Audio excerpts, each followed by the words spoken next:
Bonjour, Philippe de Normandie, je suis chirurgien, orthopédiste et j'ai par ailleurs d'autres activités et je m'intéresse notamment à l'accès à la santé des personnes âgées et des personnes vivant avec un handicap.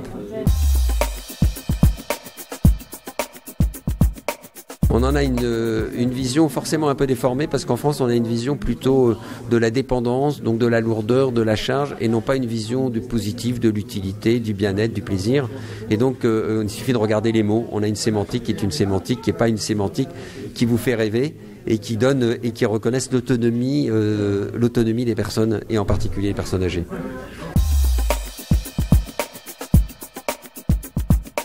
Alors, en tout cas, la France a décidé, notamment le gouvernement, de soulever le capot du sujet. C'est vrai qu'il y a une énorme attente. Quand je faisais partie de la mission El Khomri, quand on regarde les résultats, on se rend compte qu'il y a beaucoup de choses à faire. Et en particulier, la priorité absolue, c'est qu'on accompagne et qu'on aide les personnes, les professionnels qui interviennent, soit au domicile ou que ce soit dans les établissements, qui soient sanitaires ou les établissements médico-sociaux.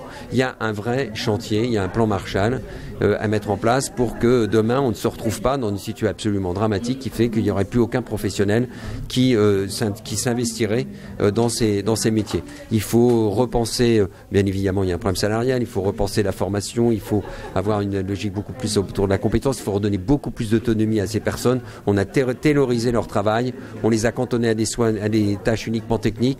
Il y a à repenser très fortement ces sujets. Il y a un certain nombre de propositions concrètes, il ne faut pas forcément attendre un projet de loi, il suffit d'aller regarder sur le site le rapport Libault, le rapport de Myriam El Khomri, on a fait des propositions très opérationnelles qu'on peut démarrer tout de suite. Oui, il faut qu'on change le regard et il faut qu'on ait une priorité absolue auprès de ces professionnels. Il y a une place majeure des médecines complémentaires.